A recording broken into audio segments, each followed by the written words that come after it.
Chers frères et sœurs, je vous salue dans le précieux nom de notre Seigneur Jésus-Christ et je vous souhaite la bienvenue à l'émission La Méditation, cette émission qui vous permet de vous familiariser avec le lecteur de la Bible, la méthode du lecteur de la Bible, pour que vous puissiez lire, méditer et pratiquer la parole de Dieu chaque jour, comme nous le recommande Josué, dans Josué chapitre 1er verset 8, où il est dit « Que ce livre de la loi ne s'éloigne point de ta bouche, médite-le jour et nuit pour agir fidèlement selon tout ce qui est écrit, car c'est alors que tu auras du succès dans tes entreprises, c'est alors que tu réussiras. » Et donc, avec la méthode OIA, inspirée de ce passage de Josué, nous allons méditer le texte que le lecteur de la Bible nous propose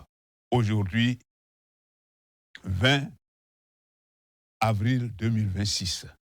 Nous allons donc, avant de lire le texte qui nous est proposé, nous allons prier pour demander que le Seigneur nous dirige et nous oriente dans tout ce que nous allons dire ce matin. Prions le Seigneur. Seigneur, merci pour cette grâce que tu m'accordes de parler de ta part. Un privilège chargé de hautes responsabilités. C'est pourquoi je crie à toi pour que tu viennes à mon secours par ton Esprit Saint, dont je vais être rempli et revêtu en ce moment précis pour parler de ta part. Conduis ce moment, dispose aussi les téléspectatrices et téléspectateurs qui suivent cette émission et permets qu'ils soient édifiés pour marcher, poursuivre leur marche avec toi. Au nom de Jésus, j'ai prié. Amen. Voilà le texte de ce jour, 20 avril 2026, c'est le chapitre 45 du livre de Jérémie. Un texte bref, mais très riche, comme nous allons le découvrir au cours de la méditation. Je fais la lecture. Jérémie 45, verset 1er. La parole que Jérémie, le prophète, adressa à Baruch, fils de Nérija, lorsqu'il écrivit dans un livre ces paroles sous la dictée de Jérémie. La 4e année de Joachim, fils de Josias, roi de Juda, il dit: Ainsi parle l'Éternel, le Dieu d'Israël, sur toi, Baruch. Tu dis: Malheur à moi, car l'Éternel ajoute du chagrin à ma douleur. Je m'épuise en soupirant et je ne trouve point de repos. Dis-lui: Ainsi parle l'Éternel. Voici ce que j'ai bâti, je le détruirai. Ce que j'ai planté, je l'arracherai, à savoir tout ce pays de Juda. Verset 5. Et toi, chercherais-tu des grandes choses? Ne les cherche pas. Car voici, je vais faire venir le malheur sur toute chair, dit l'Éternel. Et je te donnerai ta vie pour butin dans tous les lieux où tu iras. Amen. Selon la méthode du lecteur de la Bible, méthode OIA, c'est la méditation en 3 étapes. Étape 1, c'est l'observation, qui nous amène à répondre à la question: que dit le texte? De qui, de quoi parle le texte?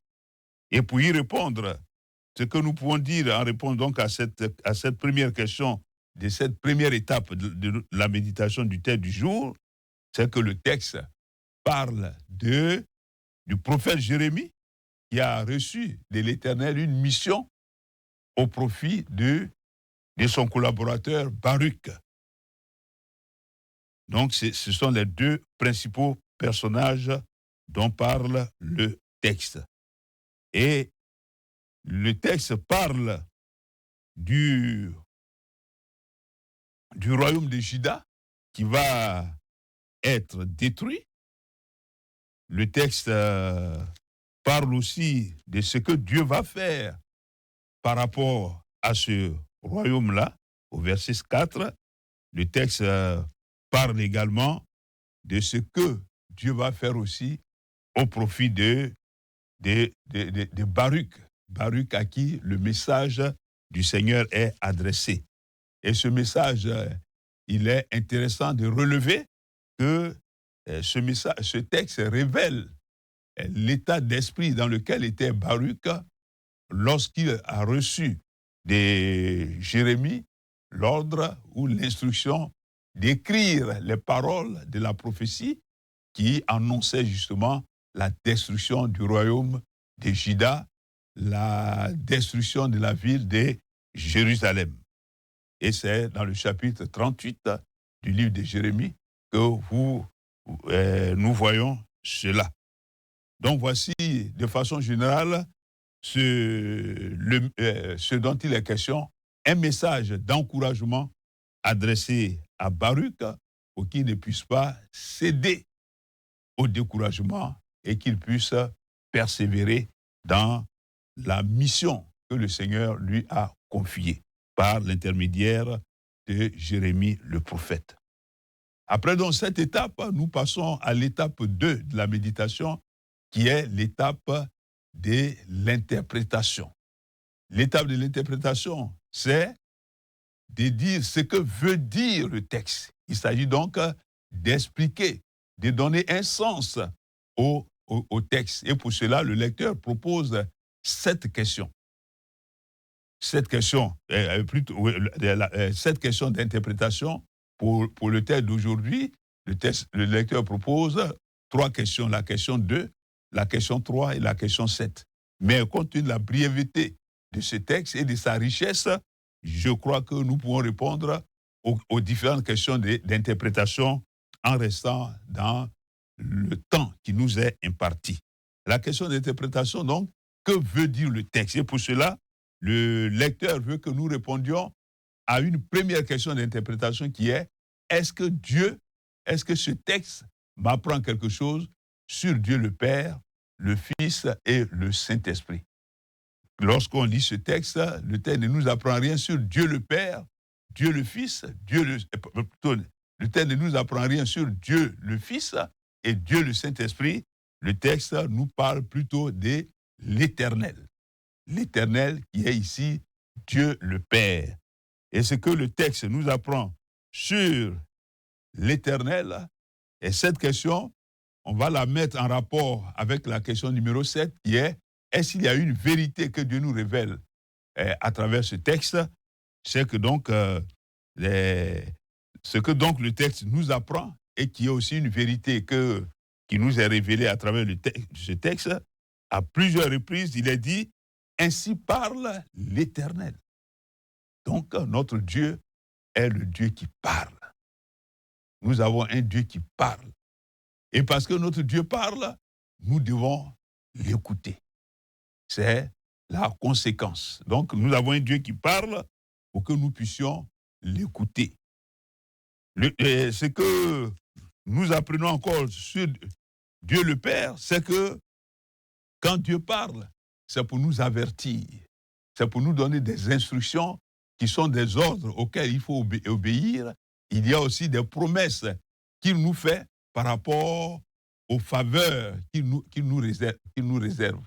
Donc, notre Dieu parle, il ne parle pas pour parler, mais il ne parle pas en vain, il parle pour nous être très, très utile, pour être utile à toute la mission qu'il nous confie.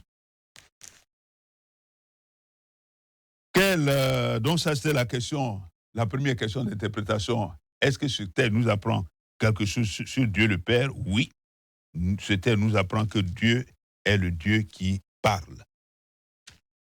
L'autre question, c'est la question numéro 3 dans le lecteur, qui est: est-ce qu'il y a dans le texte que nous avons lu un exemple à suivre, un bon exemple à suivre, ou un mauvais exemple à ne pas suivre? Nous avons un bon exemple à suivre et un mauvais exemple à ne pas suivre. Le bon exemple à suivre, c'est l'exemple de Jérémie. Jérémie qui, dans le chapitre 38 dont je parlais tout à l'heure, qui a demandé que Baruch écrive des paroles dures, des prophéties, des menaces pour le peuple de Juda. L'Éternel lui dit de parler à Baruch pour rassurer Baruch. Et Baruch, et Jérémie a obéi. Donc l'exemple d'obéissance de Jérémie qui, conformément à la parole de Dieu qu'il a reçue, s'est adressé à Baruch. C'est un bon exemple à suivre. Le mauvais exemple à ne pas suivre, c'est au verset 3. C'est le mauvais exemple de Baruch. Au verset 3, Baruch fait preuve de fébrilité, compte tenu de la dureté du message qu'il est en train d'écrire. Il était devenu fébrile au point qu'il a dit « Malheur à moi, malheur à moi ». C'est un signe de fébrilité. Or, que dit la parole de Dieu? La parole de Dieu dit que c'est dans le calme et la confiance, donc dans la sérénité, que nous allons avoir la force pour mener à bien la mission que Dieu nous confie. Baruch a manqué de sérénité, c'est un mauvais exemple à ne pas suivre. Baruch ne s'est pas arrêté là, il a dit, car l'Éternel ajoute le chagrin à ma douleur. Il dit, j'étais déjà dans la douleur et l'Éternel vient ajouter le chagrin. Donc c'est une façon d'accuser Dieu. Notre Dieu qui est juste, qui est bon, qui est miséricordieux, qui est plein d'amour pour nous, est-ce qu'on peut trouver des paroles pour l'accuser? Quelle que soit l'épreuve que nous subissons, nous n'avons pas à accuser Dieu. Et c'est ce que Baruch a fait en accusant Dieu d'ajouter le chagrin à sa douleur. Comme si Dieu ne voyait pas sa douleur, il vient ajouter le chagrin. Nous ne devons pas accuser Dieu. Et tout ça, c'est la manifestation de la fébrilité, du manque de sérénité de Baruch, un mauvais exemple à ne pas suivre. Et puis, Baruch va faire une mauvaise confession. Il dit, je m'épuise en soupirant, je ne trouve point de repos. Ça, c'est une mauvaise confession, une mauvaise proclamation. Il proclame du négatif. Or, avec Dieu, nous devons être toujours positifs. Et Baruch a manqué de positivité pour privilégier la négativité. Et c'est un mauvais exemple à ne pas suivre. Quand on sait que toute chose concourt au bien de ceux qui aiment Dieu, nous devons rendre grâce à Dieu en toutes circonstances. Ce n'est pas facile, je le reconnais. Ce n'est pas facile, mais ce n'est pas impossible. Nous pouvons le faire malgré l'épreuve, la dureté de l'épreuve. Nous pouvons dire merci Seigneur parce que je sais que tu es au contrôle. Et le texte nous amène à répondre à la question 4 du lecteur qui est, est-ce qu'il y a un ordre auquel obéir? Oui, il y a un ordre auquel obéir, c'est au verset 5, il est dit, ne recherche pas les grandes choses. Ne recherche pas les grandes choses. La parole de Dieu nous amène à être modeste. À être modeste, et notre modestie doit nous amener à ne pas aspirer à rechercher les grandes choses, les honneurs, à ne pas rechercher ces choses-là, à être humble, à être modéré, à être modeste. Et c'est ce que le Seigneur dit ici. C'est un ordre qui est donné. Ne cherche pas ces grandes choses, ne les recherche pas. Et puis question 5, c'est le charme du texte d'aujourd'hui. Nous pouvons répondre à toutes les questions et nous le faisons rapidement en restant dans le temps qui nous est imparti. La question 5 du lecteur de la Bible, c'est, y a-t-il une promesse à prendre en considération? Oui, dans ce texte, il y a une promesse. La promesse, c'est que Dieu promet de faire des favorables. Des favorables, et ici, il dit, l'Éternel dit, je te donnerai ta vie pour butin dans tous les lieux où tu iras. Donc, Dieu dit, Dieu promet de préserver la vie de Baruch. Baruch n'a pas à craindre.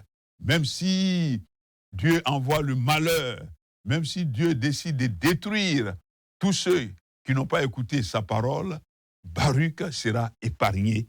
Et c'est la promesse qui est faite à Baruch. Et puis, y a-t-il un avertissement? Ça, c'est la question 6. Oui, il y a des avertissements. L'avertissement principal qu'on peut trouver, c'est au verset 4. L'Éternel dit, ce que j'ai bâti, je le détruirai. L'avertissement, c'est le mal ou la menace du mal que Dieu annonce. Dieu annonce qu'il va détruire ce que lui-même il a bâti, il va arracher ce que lui-même il a planté. Ça, c'est l'avertissement du Seigneur.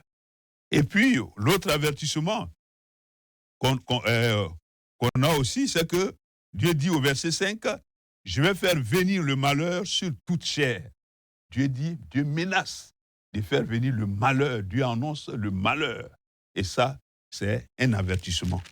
Et puis, la question 7, qui est quelle vérité Dieu nous révèle, nous y avons répondu tout à l'heure en rapport avec la question 2, mais nous pouvons encore relever cette autre vérité à travers la promesse que Dieu a faite à Baruch.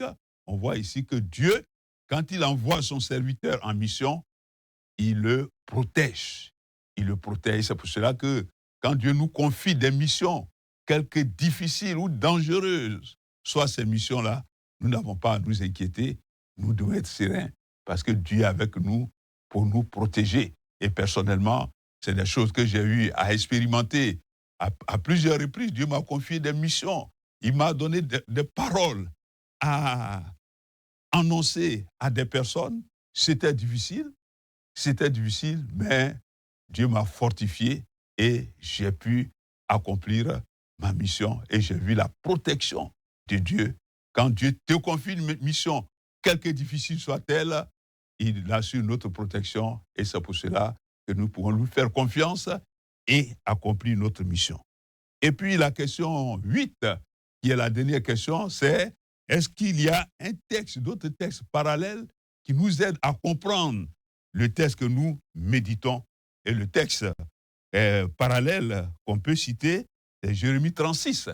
Jérémie 36, où nous voyons la mission confiée à Baruch de rédiger un livre. Et pour avoir rédigé ce livre, Baruch a été menacé. Lui et Jérémie ont été menacés parce que Baruch a rédigé le livre sous la dictée de Jérémie et il a lu publiquement les paroles menaçantes de ce livre et pour cela, le roi a décidé de le tuer. Mais Dieu a protégé Baruch. Donc quand nous lisons le chapitre 6, où il est dit que alors que le roi cherchait à tuer Baruch, Baruch et Jérémie, Dieu les a protégés en les cachant. On voit donc que ce chapitre 36-là aide à comprendre davantage notre texte du jour, qui est le chapitre 45. Et c'est ça la question 8. Est-ce qu'il y a d'autres textes qui nous aident à comprendre le texte que nous avons lu? Donc voici un peu comment ce texte nous permet de répondre à toutes les questions d'interprétation que propose le lecteur de la Bible. Et le lecteur dit, une fois qu'on a fini de répondre aux questions d'interprétation, on lit le texte, la note explicative du jour. Et la note explicative de ce bref texte est si intéressante que nous pouvons le lire rapidement. Lundi 20 avril 2026, Jérémie 45, 1 à 5, voici ce que dit le commentaire. Courage, le Seigneur est avec toi. Un encouragement est adressé à Baruch, scribe de Jérémie. Il a été employé par Jérémie pour rédiger et lire les paroles et lire ses prophéties. Son travail a été difficile, confère donc Jérémie, chapitre 36, comme nous l'avons dit tout à l'heure. Contexte historique. Ce message est donné à Baruch lors de la 4e année du règne de Joachim, roi de Juda. C'était une période de grande turbulence et Baruch avait sombré dans le découragement. Es-tu découragé comme Baruch? Cette parole te concerne. Lamentation de Baruch. Baruch était triste face à la lourdeur de sa tâche, vu les événements qui se déroulaient autour de lui, notamment l'échec apparent du ministère de Jérémie et le jugement imminent prononcé sur le royaume de Juda. Dans des situations de découragement peuvent se présenter à nous aussi aujourd'hui, mais Jésus nous rassure. Je vous ai dit ces choses afin que vous ayez la paix en moi. vous aurez des tribulations dans ce monde, mais prenez courage, j'ai vaincu le monde. Jean chapitre 16, verset 33. Réponse de Dieu. Dieu, par Jérémie, répond à Baruch en soulignant que les jugements qu'il a annoncés vont se réaliser et que toute la terre sera frappée par le malheur, mais il promet de protéger Baruch. Dieu l'encourage ensuite à ne pas chercher sa propre protection, mais à se contenter de la protection divine. Cette promesse de protection nous a été donnée à nous aussi. N'est-ce pas merveilleux de voir que Dieu te garde, que rien ne t'arrivera pas. Rien ne t'arrivera. Mot d'ordre, ne crains rien, que la paix soit avec toi. Courage, courage. Donc voici le commentaire qui nous amène à la dernière étape qui est l'étape de l'application. L'étape de l'application, c'est la question, que dois-je faire selon ce texte? Et là, c'est à chacun d'y répondre en partant de ce qui vous a marqué de façon personnelle. Et personnellement, quand j'ai lu ce texte, ce qui m'a marqué et qui m'amène à l'action, c'est la promesse du verset 5 où Dieu dit « Je te donnerai ta vie pour butin dans tous les lieux où tu iras. » Et cela me rassure, j'ai reçu de Dieu, tout enfant de Dieu a reçu de lui une mission qui, humainement parlant, peut être délicate, mais le Seigneur nous rassure que dans l'accomplissement de cette mission, il sera avec nous. Et cela me rassure et m'encourage à rester ferme dans mon engagement à accomplir la mission que j'ai reçue du Seigneur, sachant que le Seigneur me protégera, il préservera ma vie. Et nous savons que même si nous perdons la vie ici-bas, nous aurons la vie éternelle. Donc finalement, avec Dieu, nous ne perdons rien. Et c'est ce qui nous donne d'être sereins dans tout ce que nous faisons pour notre Seigneur. Chers frères et sœurs, c'est ce que nous pouvons dire de ce texte d'aujourd'hui. Et je vais prier dans le sens de ce qui m'a marqué, à savoir l'assurance de la protection de Dieu qui me permet d'avancer chaque jour dans l'accomplissement de la mission que j'ai reçue de lui. Seigneur notre Dieu, merci pour cette parole que tu m'adresses à moi, mais que tu adresses aussi à chacune et chacun de ceux qui m'ont écouté, chacune et chacun de ceux qui ont lu ce texte. Je prie que tu donnes à chacun d'en saisir la substance pour continuer la marche avec toi de façon sereine et non de façon fébrile comme l'a fait Baruch. Donne-nous de te faire confiance, sachant que tu assures notre protection, tu préserves notre vie pour que nous puissions réussir la mission que tu nous confies. Que, Seigneur, ta grâce soit sur chacun de tes enfants et que chacun soit toujours zélé pour mener à bien la mission qu'il a reçue de toi. À toi la louange et la gloire, au nom de Jésus. Amen. Voici donc, chers frères et sœurs, ce que j'avais à partager avec vous à travers le texte de ce jour. Que Dieu vous bénisse. Bonne journée.